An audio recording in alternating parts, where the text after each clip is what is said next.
계시록 14장 14절부터 20절까지 말씀 우리 한 목소리로 크게 봉독하시겠습니다. 또 내가 보니 흰 구름이 있고 구름 위에 사람의 아들과 같은 이가 앉았는데 그 머리에는 금면류관이 있고 그 손에는 이한 낫을 가졌더라. 또 다른 천사가 성전으로부터 나와 구름 위에 앉은 이를 향하여 큰 음성으로 외쳐 가로되 네 낫을 휘둘러 거두라. 거둘 때가 이르러 땅의 곡식이 다 익었음이로다 하니 구름 위에 앉으신 이가 낫을 땅에 휘두르매 곡식이 거두어지니라. 또 다른 천사가 하늘에 있는 성전에서 나오는데 또한 이한 낫을 가졌더라. 또 불을 다스리는 다른 천사가 제단으로부터 나와 이한 낫을 가진 자를 향하여 큰 음성으로 불러 가로되 내 이한 낫을 휘둘러 땅에 포도송이를 거두라. 그 포도가 익었느니라 하더라. 천사가 낫을 땅에 휘둘러 땅에 포도를 거두어 하나님의 진노의 큰 포도주 틀에 던짐에 성 밖에서 그 틀이 밟히니 틀에서 피가 나서 말 굴레까지 닿았고 1600스타디온에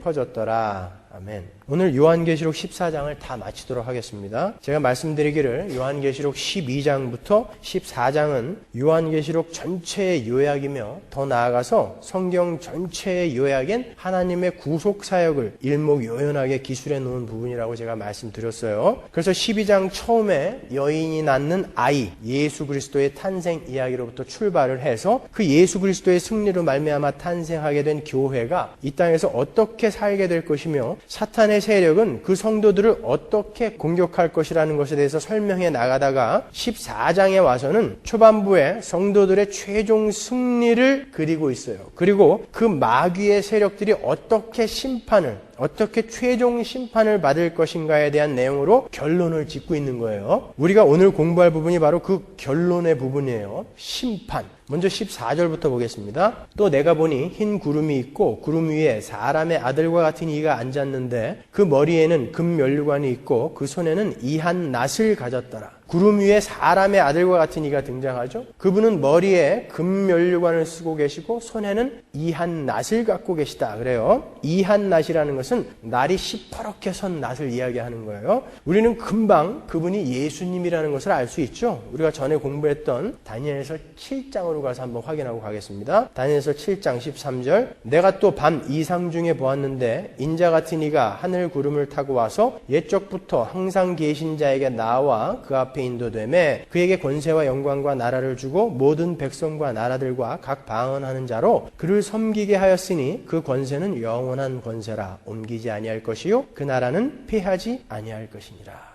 본문 14절에 나오는 구름을 타고 계신 그 사람의 아들과 같은 분은 바로 이 다니엘서에서 말하는 승리한 왕이신 예수 그리스도를 지칭하는 거예요. 그래서 그분이 금면류관을 쓰고 계신 거죠. 여기서 면류관, 스테파노스는 승리한 자가 쓰는 관, 크라운을 이야기하는 거예요. 우리가 계시록 1장에서도 이 세상에 다시 오실 우리 주 예수 그리스도를 가리켜서 구름을 타고 오실 인자 같은 이라고 표현한 부분을 공부한 적이 있죠. 한번 보고 갈까요? 1장 17절 볼지어다 구름을 타고 오시리라. 그러죠? 각인의 눈이 그를 보겠고 그를 찌른 자들도 볼 터이요 땅에 있는 모든 족속이 그를 인하여 애곡하리니 그러하리라. 아멘. 그리고 13절에 인자 같은 이가 흰옷을 발에 끌리는 흰옷을 입고 계셨다. 바로 예수님을 상징하는 거였어요. 그 인자 같은 이가 왜 구름을 타고 다시 오셔야 되죠? 볼지어다 구름을 타고 그분이 꼭 오실 거다 그랬단 말이죠. 왜 다시 오셔야 돼요? 그분이 오시면 뭐가 일어나는 겁니까? 심판이 일어나는 거예요. 심판하러 그 예수께서 오실 거예요. 그래서 그 인자 같으신 예수님께서 손에 이한 낫, 날이 시퍼렇게 선 낫을 들고 계시다라고 표현한 거예요. 그분은 심판하러 곧 오실 겁니다. 성경에서 낫은 늘 추수와 연관이 있어요. 그리고 추수는 구원을 상징하는 추수와 심판을 상징하는 추수가 있어요. 오늘 본문에서는 심판의 추수를 가리키고 있는 거예요. 구약 성경에 나타난 심판의 낫을 몇 군데만 한번 찾아보고 가자고요. 요엘서 3장 13절 보시면 너희는 낫을 쓰라 곡식이 익었도다 와서 밟을지어다 포도주 틀이 가득히 차고 포도주 독이 넘치니 그들의 악이 크미로다. 마치 오늘 본문의 내용을 한 줄로 딱 요약해 놓은 것 같죠? 낫을 써라, 곡식이 익었다, 포도주 틀을 밟아라 그런단 말이죠. 심판이에요. 스가랴서 5장 1절 보세요. 내가 다시 눈을 든즉 날아가는 두루마리가 보이더라. 그가 내게 묻되 내가 무엇을 보느냐 하기로 내가 대답하되 날아가는 두루마리를 보나이다. 그 장이 20규빗이요 광이 10규빗이니이다. 그가 내게 이르되 이는 온 지면에 두루 행하는 저주라. 무릇 도적질하는 자는 그 이편 글대로 끊쳐지고 무릇 맹세하는 자는 그 저편 글대로 끊쳐지리라. 여기서 날아가는 두루마리를 온 지면에 두루 행하는 저주다 이렇게 정의하고 있죠. 이 두루마리 맥이라라는 단어를 LXX 70인역에서는 낫이라고 번역을 하고 있어요. 예수님과 그 사도들이 모두 히브리어 성경을 사용하지 않고 구약의 70인역을 인용하고 계신 것을 제가 한번 설명해 드렸죠. 이렇게 낫은 저주와 심판을 상징하는 거예요. 근데 15절에 보시면 어떤 다른 천사가 나타나서 감히 이한 낫을 들고 계신 예수님께 명령을 합니다. 한번 볼까요? 15절. 또 다른 천사가 성전으로부터 나와 구름 위에 앉은 이를 향하여 큰 음성으로 외쳐 가로되 네 낫을 휘둘러 거두라. 거둘 때가 이르러 땅의 곡식이 다 익었음이로다 하니 그 날카로운 낫을 휘둘러서 이제 익을 대로 다 익어버린 땅의 곡식을 거둬라 이렇게 명령을 하고 있어요.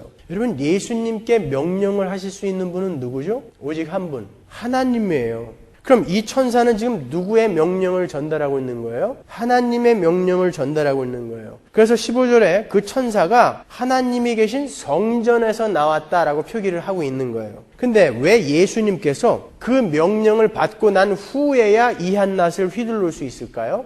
예수님께서 친히 그 최후의 심판 때는 아버지만 아시지 나도 모른다라고 이야기해놨기 때문에 그래요. 예수님도 몰라요. 명령이 떨어져야만 그때 휘둘릴 수 있는 거예요. 마가복음 13장 31절 보실까요? 천지는 없어지겠으나 내 말은 없어지지 아니하리라. 그러나 그 날과 그 때는 아무도 모르나니 No one knows 그러죠. 아무도 모르나니 하늘에 있는 천사들도 아들도 모르고 예수님도 모른다는 거예요. 아버지만 아시느니라. 주의하라 깨어있으라. 그때가 언제인지 알지 못함이니라. 내일 오실지 몰라요. 절대 안 오실 것 같죠? 천만에요. 내일 오실지도 모르는 거예요. 예수님도 몰라요. 사도행전 1장 7절 보세요. 가라사대 때와 기한은 아버지께서 자기의 권한에 두셨으니 너희의 알 바 아니요. 이렇게 예수님조차도 언제 최후의 심판이 임하게 될지 모르는 거예요. 그래서 오늘 본문에 이렇게 예수님이 하나님의 명령을 받고 심판의 낫을 휘두른다라는 장면이 들어가 있는 거예요. 그런데도 불구하고 이렇게 성경이 명확하게 이야기하고 있는데도 불구하고 여러 사이비들이 예수님이 언제 오실 것이다. 이 땅의 종말이 언제 일어날 것이다. 라고 했다가 개망신당하고 말았죠. 근데 재미있는 표현이 나오죠. 15절에서 심판받을 죄인들을 가리켜서 땅의 곡식이 다 익었다라고 표현을 하고 있어요. 죄인들이 익었다라는 거예요. 이제 영글었다라는 거예요. 이 말은 최후의 심판은 이 땅의 죄가 최절정에 달해서 온 땅에 관영하게 될 때 그때 일어난다라는 말이에요. 이 땅이 점점 악하게 무르익는다라는 것은 이 세상은 점점 악하게 변해간다라는 말이에요. 후천년설을 지지하는 사람들이 주장하는 것처럼 이제 곧 예수 그리스도의 푸른 계절이 이 땅에 오게 될 것이다라고 믿는 것은 바보예요. 아니요, 이 땅은 이제 점점 더 포악해질 거고 잔인해질 거고 엽기적이며 추악하게 변해갈 거예요. 그리고 결국에 그 죄악의 정점에서 멸망하게 될 거예요. 그러니까 오늘 본문에 자 이제 다 익었다 죽여라 그러는 거예요. 익을 때까지 기다리시는 거예요. 창세기 15장에서도 하나님께서 아브라함에게 가나안 땅을 주시겠다고 약속하시면서 곧바로 안 주시고 400년 동안 너희가 애굽에 들어갔다가 나와서 그때 줄 거다 그래요. 그냥 가나안 땅 주실 거면 그 땅에 있는 자들 모조리 죽여버리고 그리고 이스라엘 백성에게 그 새하늘과 새 땅을 주어야 되는데 기다려라 그래요. 그러면서 이유를 뭐라고 말씀하시죠? 창세기 15장 16절에서 그곳에 있는 아모리 족속의 죄가 아직도 관영치 않았기 때문에 기다려라 그런다고요. 기다리시는 거예요. 이 땅의 죄인들이 하나님 앞에서 이제 도저히 핑계댈 수 없을 만큼 악하게 될 때까지 기다리시는 거예요. 여러분이 바로 그 속에서 살고 계신 거예요. 이 세상 모든 자들이 손을 잡고 하나님을 반대로 하여 열심히 가고 있는 그 세상에서 여러분들은 그 물결을 거슬러서 올라가면서 살고 있는 거예요. 그래서 힘든 거예요. 세상은 계속 악해져요. 신문이나 인터넷 보세요. 도저히 상상할 수 없는 범죄들이 이제 너무나 빈번하게 일어나고 있죠. 점점 더 할 거예요. 점점 더 더러워지고 점점 더 악해질 거예요. 그리고 18절과 19절에 보시면 이제 곡식의 추수가 아닌 포도의 추수에 대한 묘사가 나옵니다. 역시 무시무시한 심판의 국면을 보여주고 있는 거예요. 계시록 14장 18절 보세요. 또 불을 다스리는 다른 천사가 제단으로부터 나와 이한낫을 가진 자를 향하여 큰 음성으로 불러 가로되 네 이한낫을 휘둘러 땅의 포도송이를 거두라. 그 포도가 익었느니라 하더라. 천사가 낫을 땅에 휘둘러 땅의 포도를 거두어 하나님의 진노의 큰 포도주 틀에 던지매. 18절에 불을 다스리는 천사가 제단으로부터 나왔다라는 표현은 우리가 8장을 공부할 때 본 어떤 천사를 떠올리게 하죠? 어떤 천사였습니까? 제단 곁에서 향로를 들고 성도들의 기도를 담아가지고 하나님 앞으로 가지고 올라가서 그 제단을 위해서 불을 향로에다 담아다가 땅에다 갖다가 확 쏟아버린 천사가 있었죠. 기억나세요? 그 천사가 불을 땅에다 확 쏟으니까 어떤 일이 일어났어요? 뇌성과 음성과 번개와 지진이 일어났죠. 역시 하나님의 심판을 상징하는 장면이었어요. 18절에 보면 바로 그 심판의 천사가 또 다른 이한낫을 가진 자에게 외치는 거예요. 포도가 익었으니 포도를 추수해서 포도주 틀에 넣고 밟아라. 무서운 하나님의 심판을 명령하는 거죠. 하나님께서 마지막 때에 죄인들을 진노의 포도주 틀에 넣고 밟으실 것이라는 내용은 우리가 이미 여러 번 공부한 바 있어요. 그러니까 넘어가겠습니다. 이사야서 63장 3절이나 계시록 19장 15절을 들어서 제가 한번 설명해 드렸어요. 이스라엘에는 두 번의 추수가 있었습니다. 먼저 봄철에는 밀의 추수, 곡식의 추수가 있었어요. 그때를 우리가 오순절이라고 그러죠. 그 오순절을 다른 말로 맥추절, 밀을 추수하는 절기다. 그래서 맥추절이라고도 그러고 또 77절이라고 부르기도 하죠. 가을철에는 포도의 추수가 있었어요. 그때를 초실절이라고 부르는 거예요. 물이 귀한 중동 지방 사람들은 포도주를 음료수로 마셨기 때문에 가을철에 포도를 수확하게 되면 그 포도를 커다란 계단식 이중 포도즙 틀에 놓고 밟았어요. 어른들이 올라가서. 그 위에서 그 포도를 막 밟으면 그 즙이 아래층 돌로 흘러내리게끔, 그래서 그 포도즙을 떠서 포도주를 담게끔 그렇게 되어 있었단 말이에요. 그 과정에서 그 포도주 틀에서 포도를 밟는 남자들의 옷은 물론이요, 이 허벅지까지 빨갛게 피처럼 물이 들었다고 그래요. 여러분 포도 드셔보셔서 아시죠? 포도물 들으면 잘 안 지죠? 근데 그걸 하루 종일 밟으니까 하여튼 몇 날 며칠을 그렇게 빨갛게 하고 다녔단 말이에요, 그 사람들이. 그러니까 유대인들은 매년 그렇게 포도주를 담갔어야 됐기 때문에 모든 사람들이 포도주 틀에 넣고 포도를 밟는다 그러면 착 떠오르는 장면이 있었단 말이에요. 그래서 성경은 하나님의 심판과 저주의 공포스러운 모습을 당시 유대인들이 익숙하게 떠올릴 수 있었던 포도주 틀을 밟는 것으로 표현을 해 놓은 거예요. 언뜻 보면 그게 전부 피처럼 보였거든요. 20절을 보시면 그 포도주 틀을 밟는데 거기서 피가 난다라고 표현이 되어 있죠. 20절 볼까요? 성 밖에서 그 틀이 밟히니 틀에서 피가 나서 말굴레까지 닿았고 1600 스타디온에 퍼졌더라 그래요. 그 틀이 밟히니까 피가 나오는데 그 피가 말굴레까지 닿았다 그러죠. 여기서 말굴레, 칼리노스는 말의 재갈을 의미하는 거예요. 그 피가 튀어서 말의 재갈의 높이까지 튀어때리는 거예요. 여러분 말 타보셨어요? 말이 의외로 굉장히 큽니다, 여러분. 거기까지 피가 튀어때리는 건데 이 말은 악인들이 당할 극심한 고통을 나타낼 때 쓰던 유대인들의 관용적인 표현이에요. 위경인 에스더하 15장 37절에도 똑같은 표현이 나와요. 그리고 그 피가 1600 스타디온에 퍼졌다라고 나오는 구절은 1600은 4 곱하기 4 곱하기 10 곱하기 10이죠. 우리가 전에 공부하기를 4라는 숫자는 온 세상 전체를 의미한다고 그랬죠. 네 바람, 네 천사, 네 모퉁이, 이거 설명할 때 내가 말씀드렸잖아요. 그 4가 2개 있다라는 건 뭐예요? 강조를 이야기하는 거예요. 그리고 10이라는 숫자는 왕들과 관련이 있는 숫자예요. 계시록 17장 12절 보세요. 내가 보던 10뿔은 10왕이니 아직 나라를 얻지 못하였으나 다만 짐승으로 더불어 임금처럼 권세를 일시 또한 받으리라. 그러니까 그 피가 1600 스타디온에 퍼졌다라는 말은 그 심판의 범위가 범우주적으로 전 세계에 걸쳐서 철저하고 완전하게 일어나게 됨을 상징하는 거예요. 그리고 아울러서 그 심판이 이 세상 권세를 잡고 있는 세상 왕과 관련이 있다라는 것을 4 곱하기 4 곱하기 10 곱하기 10 해서 1600 스타디온에 퍼졌다라고 표현을 한 거란 말이에요. 우리가 전에 잠깐 공부했다시피 세상 왕들과 그 하나님을 대적하는 자들이 무기또 골짜기에 모여서 하나님께 전멸당하게 되는 유명한 전쟁이 있었어요. 뭐였죠? 아마겟돈 전쟁이었죠. 그 16장에 나오는 아마겟돈 전쟁, 그 최후의 전쟁을 이 계시록 14장 말미의 결론으로 표현해 놓은 거예요. 계시록 16장 12절 보세요. 또 여섯째가 그 대접을 큰 강 유브라데에 쏟음에 강물이 말라서 동방에서 오는 왕들의 길이 예비되더라. 왕이 나오죠. 또 내가 보매 개구리 같은 새 더러운 영이 용의 입과 짐승의 입과 거짓 선지자의 입에서 나오니 저희는 귀신의 영이라 이적을 행하여 온 천하 임금들에게 가서 하나님 곧 전능하신 이의 큰 날의 전쟁을 위하여 그들을 모으더라. 보라 내가 도적같이 오리니 누구든지 깨어 자기 옷을 지켜 벌거벗고 다니지 아니하며 자기의 부끄러움을 보이지 아니하는 자가 복이 있도다. 새 영이 히브리음으로 아마겟돈이라 하는 곳으로 왕들을 모으더라. 하나님께서 이렇게 세상 왕인 마귀와 그 세력들을 모으시고 오늘 본문의 말로 하자면 추수를 하셔서 전부 짓밟아 멸망시켜버릴 거예요. 그게 세상의 마지막이죠.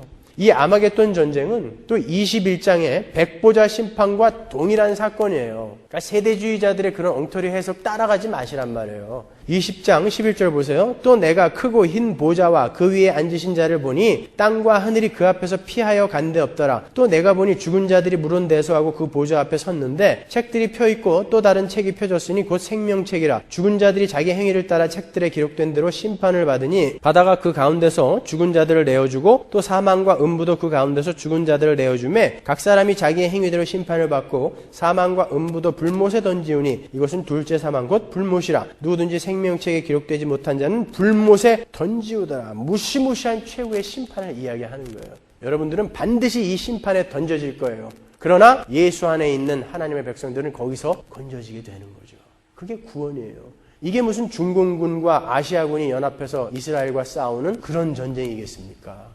아니란 말이에요. 최후의 심판, 최후의 전쟁, 그것을 이야기하는 거예요. 근데 본문 20절을 보시면 그 무르익은 포도들은 성 밖에서 밟힌다 이렇게 나와요. 그 성은 어떤 성을 말합니까? 우리가 거하게 될 거룩한 성, 새 예루살렘, 그리고 14만 4천이 예수님과 함께 서 있었던 시온산, 예루살렘이 시온산이잖아요. 그것을 이야기하는 거예요. 그 밖에 있는 자들은 전부 하나님의 진노의 포도틀에 밟히게 되는 거죠. 근데 여러분은 어떻게 그 성 밖의 심판을 면하게 된 거예요? 어떻게 이 성 안에 들어오고 시온산 안에 들어와 계시죠? 여러분이 그들보다 나은 게 뭐가 있어요?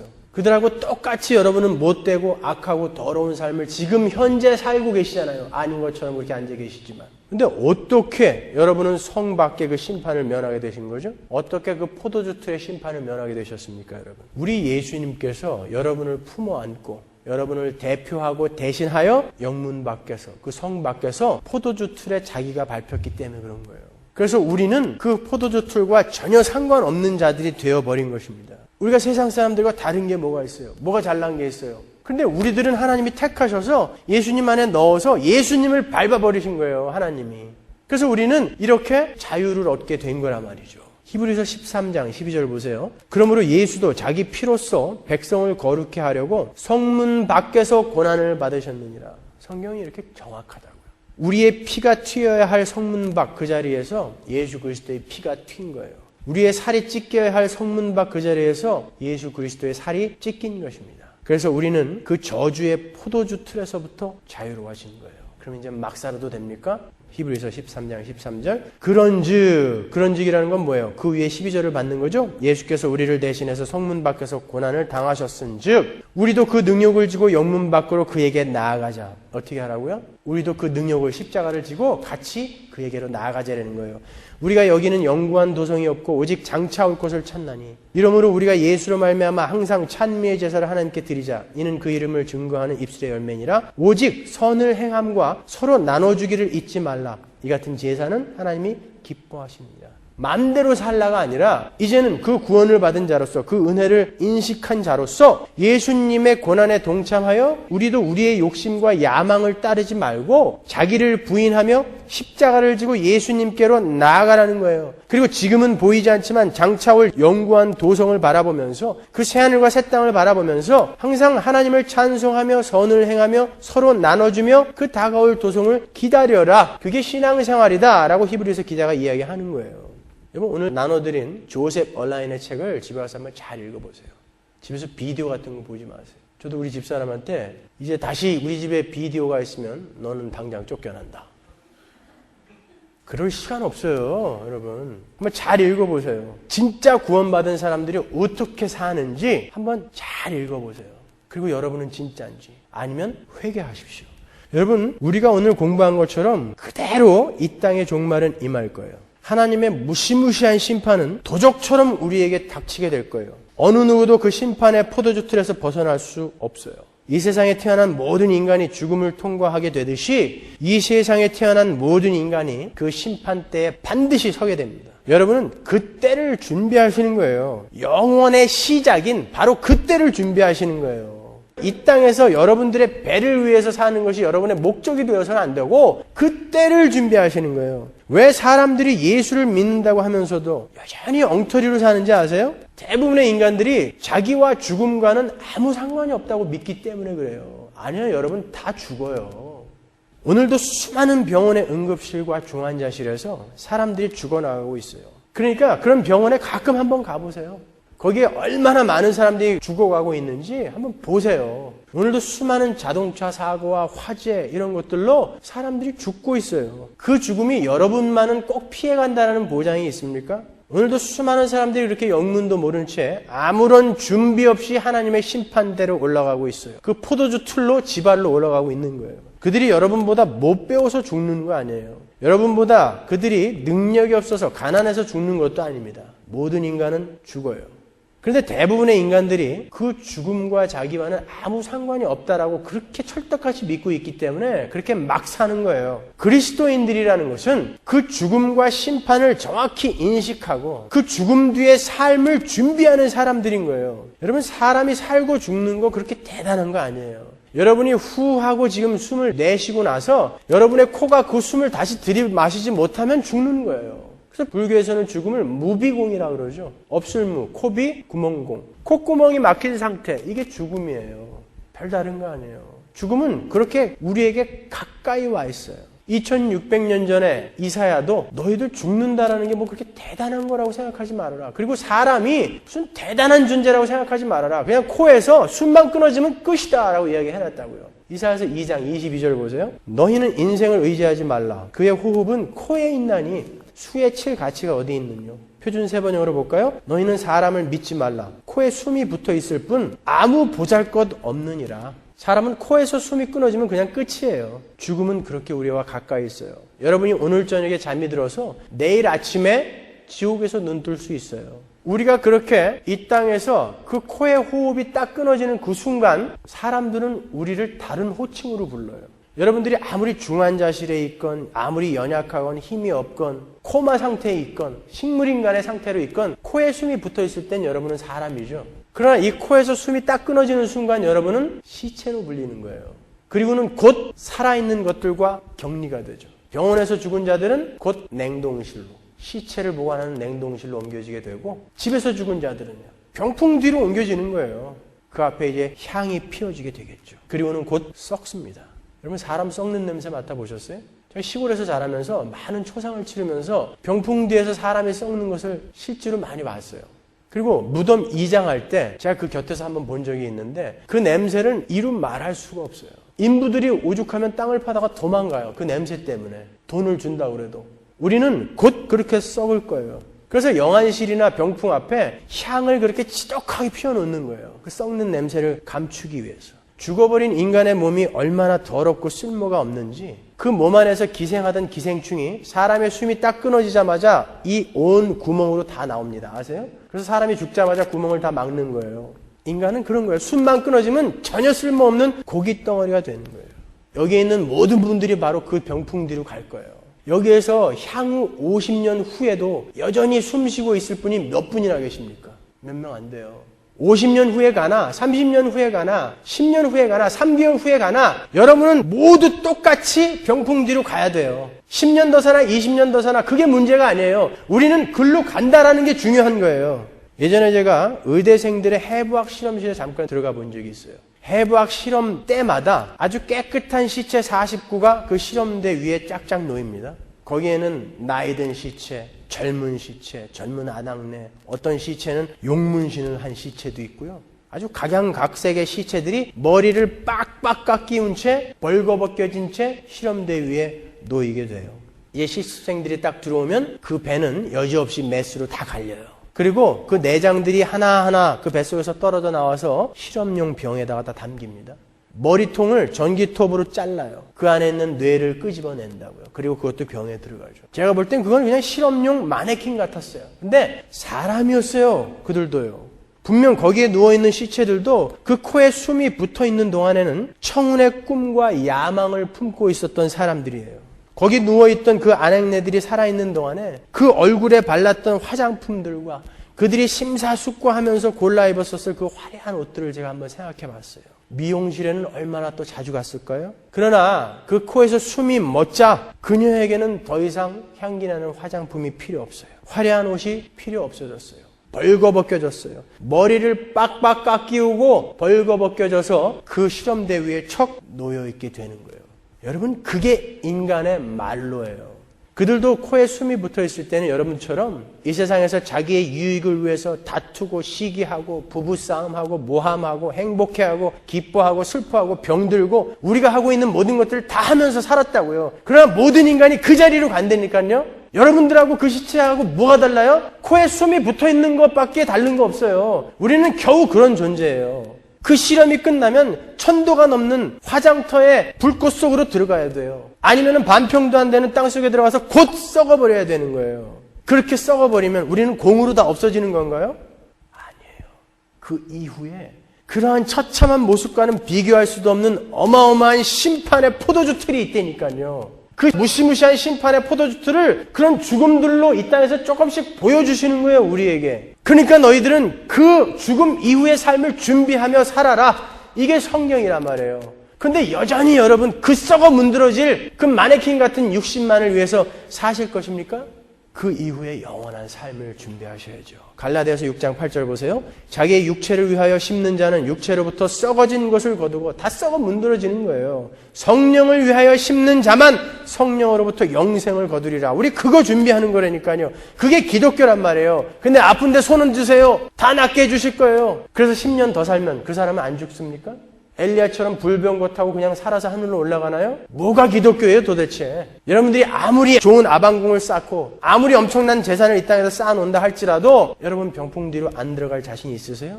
뭘 준비하셔야 되냔 말이에요. 뭘? 여러분 오해하지 말고 잘 들어주세요. 제가 여러분에게 이 땅의 삶을 소홀히 여기라는 거 절대 아니에요. 하나님께서 여러분에게 맡기신 가정, 직장 누구보다도 성실하게 사십시오. 비즈니스 하시면 돈 많이 버세요. 성실하게 합법적으로 많이 버세요. 명예 주어지면 받으세요. 그렇지만 우리 그리스도인들에게 있어서 돈과 명예는 세상 사람들의 돈과 명예와 전혀 다른 의미가 있는 거예요. 세상 사람들은 그것만을 위해서 그들의 시간을 소비하며 하루하루를 살아가지만 우리는 성실하게 열심히 하나님의 자녀로 하나님이 원하시는 것을 해나가는 과정에서 하나님이 잠깐 맡기시는 것으로 여기는 거죠. 그러니까 세상 사람들은 그것만을 위해서 살았으니까 이제 내 거니까 그걸 가지게 됐을 때 교만하게 되는 거죠. 우리는 우리가 가는 길에서 덤으로 우리에게 하나님이 주신 것이기 때문에 그것으로 하나님과 이웃을 섬기게 되는 거예요. 그러나 아직 그 실력이 없는 사람들에게 돈과 명예가 주어지게 되면 그건 100% 그 사람을 파괴해버리는 거예요. 그러니까 조심하라고 말씀드리는 거예요. 여러분은 돈을 비롯한 세상의 힘을 바라보는 안목과 패러다임을 완전히 바꾸셔야 돼요. 그 전에 여러분이 그런 세상 힘을 소유하게 되면 여러분은 멸망의 길로 갈 수밖에 없어요. 제가 좋아하는 어떤 목사님의 글을 읽다 보니까 이런 예화가 있었어요. 얼마 전에 아침마당이라는 TV 프로그램에 어떤 아주머니가 출연했다고 합니다. 그 아주머니에게는 병약한 홀어머니가 계셨대요. 아주 오래전부터 병석에 누워 계셔서 누군가 그 곁에서 수발을 들지 않으면 대소변도 못 가리시는 그런 분이셨다고 그래요. 그 아주머니에게는 남동생이 하나 있었는데 어려서부터 그 아주머니는 어린 자기 남동생을 자식처럼 돌보면서 사랑해 줬대요.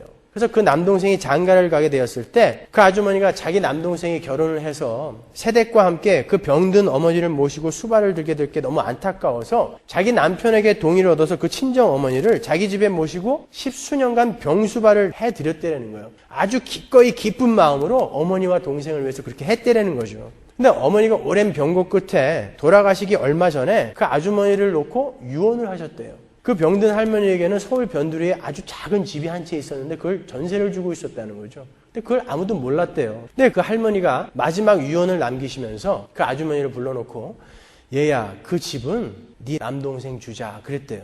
근데 그 아주머니가 그 말을 듣자마자 그 옆에 만약에 과도가 있었다면 그 과도를 집어서 어머니를 찔러 죽이고 싶었대요. 옆에 만약에 도끼가 있었다면 그 도끼를 집어가지고 그 어머니를 찍고 싶으셨대요. 그 아주머니는 십수년간을 그 병수발을 들면서 한 번도 어머니를 원망해 본 적이 없대요. 너무나 기쁘고 너무나 기꺼이 아무런 보상 바라지 않고 어머니와 남동생을 위해서 수발을 들었는데 거기에 돈이 딱 들어오자마자, 그것도 몇 푼 안 되는 돈이 딱 들어오자마자 줄려면 날 줘야지 왜 걔를 줘, 이 마음이 확 올라오더라는 거예요. 그래서 옆에 과도가 있으면 확 찍어 죽이고 싶었대요, 그 엄마를. 재작년에 형이 동생을 죽인 엽기적인 살인 사건이 있었죠. 그 형제는 평소에 아주 의가 좋기로 소문난 사이였다 그래요. 근데 아버지가 돌아가시면서 4,500만 원 유산을 남기고 돌아가셨어요. 얼마 되지도 않는 거예요. 형에게 3,000만 원 주고 동생에게 1,500만 원 이렇게 남기고 가셨다는 거죠. 그 장례를 다 치르고 동생이 형한테 형 내 목을 줘요 그랬대요. 그래 주마. 그리고 이 형이 동생을 데리고 양산까지 데리고 가서 양산에서 죽여갖고 10손가락을 다 자르고 지문이 발견될까봐 땅에다 묻어버렸어요. 야산에다가. 그리고는 집으로 돌아왔죠. 이제 동생의 모든 게 자기 거가 됐으니까 동생 걸 하나하나 이제 정리를 했대요. 근데 보니까 동생이 생명보험에 들어있는 거예요. 근데 유족은 자기밖에 없어요. 자기가 몇억 원을 받게 된 거예요. 근데 이 동생을 손가락을 다 잘라서 묻어버렸으니 어떻게 그 동생이 죽었다는 걸 증명을 해요. 그래서 그 아래에 있는 주유소에다가 편지를 썼어요. 어디로 올라가면 거기에 땅을 파봐라. 거기에 시체가 있을 거다. 경찰에 신고해라. 필적 감정으로 붙들렸어요. 아버지가 그 4,500만 원 안 남겨줬으면 평생 사이좋게 살 수 있었던 아들들이었어요. 겨우 그 1,500만 원 더 먹겠다고 동생을 죽일 수 있는 게 우리 타락한 인간들이에요. 그래서 실력이 없는 자들에게는 하나님이 돈을 안 주는 거예요. 때로 길을 막아버리는 거예요. 근데 무조건 예수 믿으면 돈 많이 벌고 만사형통이라는 게 이게 도대체 어디서 나온 말이냔 말이에요. 그럼 마귀가 가리키는 속임수란 말이에요. 삼박자 축복이 어디 있어요 세상에. 기독교에 그런 게 어디 있습니까 여러분. 여러분 자녀들에게 유산 물려주지 마세요. 그거는 나는 열심히 성실히 일하지 않고도 얼마든지 돈을 얻을 수 있다는 도둑놈 심보 키워주는 거예요. 제가 저희 아버님에게 늘 말씀드려요. 아버지 저희들한테 혹시 물려주실 재산이 있으시면 살아생전에 좋은 데 갖다 기부하십시오. 혹시 죽을 때까지 못하시면 아무도 모르는 데 가서 다 묻어버리세요. 그랬어요. 땅속에 다 묻어버리세요. 그랬어요. 제가 동생들한테도 동의를 얻었어요. 그건요. 여러분도 마찬가지예요. 좋은 데 쓰실 거 아니면은 땅에다 묻어버리시고 죽으세요. 그거 받아가지고 제대로 사는 인간들 보셨어요? 재벌 자식들이 전부 뭐하고 있던 거예요? 그 엄청난 것을 이미 소유하고 있으면서도 그것 조금 더 가지려고 계속 소송하고, 그리고 그 유산 받아서 마약, 알코올, 여자, 술, 도박 거기에 빠져가지고 해내지 못하는 사람들을 얼마나 많이 봅니까 우리가. 그런 거라면 여러분이 도대체 이 땅에서 뭘 위해서 살아야 되겠냔 말이죠. 그건 우리의 인생의 목적이 될 수가 없는 거예요. 자녀들에게는 올바른 신앙을 물려주세요. 고생 속에서도 자기가 수고하고 열심히 노력해서 하나님의 도우심을 구하며 살아갈 수 있는 신앙을 물려주시란 말이에요. 여러분 돈이라는 건 그걸 감당할 실력이 없는 사람들에게는 치명적인 독인 거예요. 그래서 하나님은 이 세상의 힘을 상징하는 그 돈을 일만 악의 뿌리라고 말씀하신 거예요. 심지어 그 돈을 세상 신, 만몬이라고 불렀다고요. 신이다 그랬어요. 신. 하나님 아니면 그 신. 여러분 도대체 예수 믿으면서 하나님을 섬기시는 거예요? 아니면 그 예수를 이용해서 이 맘몬, 이 신을 섬기시는 거예요? 근데 그 만몬 사상이 교회까지 들어와서 예배당에서도 돈 없는 사람은 괄시를 당해요. 신앙의 문제를 거룩의 문제, 성품의 문제로 바라보지 않고 그 사람이 예수를 믿고 얼마나 많은 것을 소유하게 되었는가로 신앙을 판단해요. 그런 사람들이 여기저기 불러다니면서 간증 집회하고 다니죠. 난 예수 믿었더니 이렇게 일이 잘 됐다. 근데 예수 믿고 사업이 망하거나 몸에 병이 들거나 그러면 사람들이 뭐라 그럽니까? 당신 혹시 하나님 앞에 뭐 죄진 거 있어? 이런 망발을 한다고요. 우리가 잘 아는 목민심서라는 책을 쓴 정약용은 한때 카톨릭 신자였어요. 그렇지만 그 사람은요, 동부숭지를 거부하는 그 상소문을 임금님께 쓰면서 분명 나는 예전에 천주를 믿었지만 이제 버렸다라고 자기의 배교를 인정했어요. 그렇지만 그 정약용의 셋째 형인 정약종은 끝까지 신앙을 지키면서 서소문 밖에서 참수를 당했다고요. 내가 하나님을 섬기는 자로서 땅을 굽어볼 수 없다 그래서 하늘을 보면서 죽었어요. 그 서술이 얼마나 시퍼런지 망나니가 칼을 잘못 휘둘러서 헛칼질을 했어요. 근데 캐톨릭에서 발간하는 캐톨릭 위인 백인, 그 안에는 정약종이 들어가 있는 게 아니라 정약용이 들어가 있어요. 배교한 사람인데. 왜요? 정약용이 훨씬 유명한 사람이기 때문에 그런 거예요. 이렇게 세상 풍속에 들어와 있는 교회 안에서는 순교도 그 세상적인 성공 앞에서는 빛을 잃어버리는 거예요. 그게 무슨 교회입니까 여러분? 기독교가 예수를 이용해서 병이나 낫고 돈이나 많이 벌고 자식들 좋은 대학 들여보내는 것으로 그렇게 무당 종교로 변질되어 버리고 말았어요. 기독교는 하나님과 내 이웃을 위해서 나를 죽이는 그 성품을 연마하는 게 기독교예요. 그 성품을 하나님께서 나에게 이미 주셨는데 진짠가? 삶을 통해서 조금씩 깨달아가는 거, 그게 기독교예요. 여러분, 왜 망자들이 입고 있는 수의에 주머니가 없는 줄 아세요? 주머니 있는 수의 보셨어요? 병풍 뒤로 여러분이 들어갈 땐 아무것도 가지고 갈 수 없다라는 거예요. 여러분이 수의를 입고 하나님 앞에 가지고 갈 수 있는 것을 위해 사세요. 그게 뭐겠어요? 하나님의 성품. 여러분 안에 그 하나님의 성품을 차곡차곡 쌓아가시란 말이에요. 그 끝을 보시라니까요. 그 죽음 뒤의 세상을 보시라니까요. 여러분이 병풍 뒤로 격리되었을 때 그 이후에 여러분들이 진노의 포도즙 틀에 있을 것인가, 아니면 새하늘과 새 땅에서 이부자리를 펼 것인가, 그걸 생각하시란 말이에요. 그때 비로소 여러분은 하나님의 자녀답게 살 수 있어요. 죽음은 여러분에게 가까이 있단 말이에요. 창세기 4장 26절 보세요. 셋도 아들을 낳고 그 이름을 에노스라 하였으며 그때의 사람들이 비로소 여호와의 이름을 불렀더라. 에노스가 태어나자 사람들이 비로소 여호와의 이름을 불렀대요. 에노스가 무슨 뜻이에요? 죽을 수밖에 없는 존재. 사람들이 그때까지는 영원히 살 줄 알았어요. 900몇 살까지 막 살았으니까. 자기 할아버지 아담이 막 900몇 살까지 살고 있으니까. 근데 인간이 우리도 죽는구나, 죽을 수밖에 없는 존재라는 것을 셋이 알고 그 아들의 이름을 에노스라고 지었다고요. 그때 비로소 여호와의 이름을 불렀더라. 뭐예요? 나는 죽는다. 나는 반드시 병풍대로 간다. 이것을 매일매일 생각하시란 말이에요. 여러분에게는 진노의 불길, 그 진노의 포도즙 틀이 기다리고 있을지도 모른다라는 그 무시무시한 현실을 매일매일 확인하시란 말이에요. 그때 여러분은 에노스라는 것을 알게 될 것이고 그때 여호와의 이름을 부르게 될 거예요. 여러분은 죽습니다. 그리고 반드시 심판대 위에 서게 될 거예요. 그때를 준비하십시오. 오늘부터, 아니 지금부터 준비하세요. 언젠가 도적처럼 죽음이 여러분을 덮쳤을 때 난 너무나 시간을 허비하면서 바보처럼 살았다, 이렇게 땅을 치며 후회하지 않을 수 있도록 지금부터 그 병풍 뒤의 삶을 준비하십시오. 오늘을 열심히 사세요. 마지막으로 디모데전서 6장 7절 이하를 읽고 마치도록 하겠습니다. 우리 큰 소리로 함께 읽죠. 우리가 세상에 아무것도 가지고 온 것이 없음에 또한 아무것도 가지고 가지 못하리니 우리가 먹을 것과 입을 것이 있은즉 족한 줄로 알 것이니라. 부하려 하는 자들은 시험과 올무와 여러 가지 어리석고 해로운 정욕에 떨어지나니 곧 사람으로 침륜과 멸망에 빠지게 하는 것이라. 돈을 사랑함이 일만하게 뿌리가 되나니 이것을 사모하는 자들이 미혹을 받아 믿음에서 떠나 많은 근심으로써 자기를 찔렀도다. 오직 너 하나님의 사람아, 이것들을 피하고 의와 경건과 믿음과 사랑과 인내와 온유를 쫓으며 믿음의 선한 싸움을 싸우라. 영생을 취하라. 이를 위하여 내가 부르심을 입었고 많은 증인 앞에서 선한 증거를 증거하였도다. 만물을 살게 하신 하나님 앞과 본디오 빌라도를 향하여 선한 증거로 증거하신 그리스도 예수 앞에서 내가 너를 명하노니 우리 주 예수 그리스도 나타내실 때까지 점도 없고 책망받을 것도 없이 이 명령을 지켜라. 기도하겠습니다.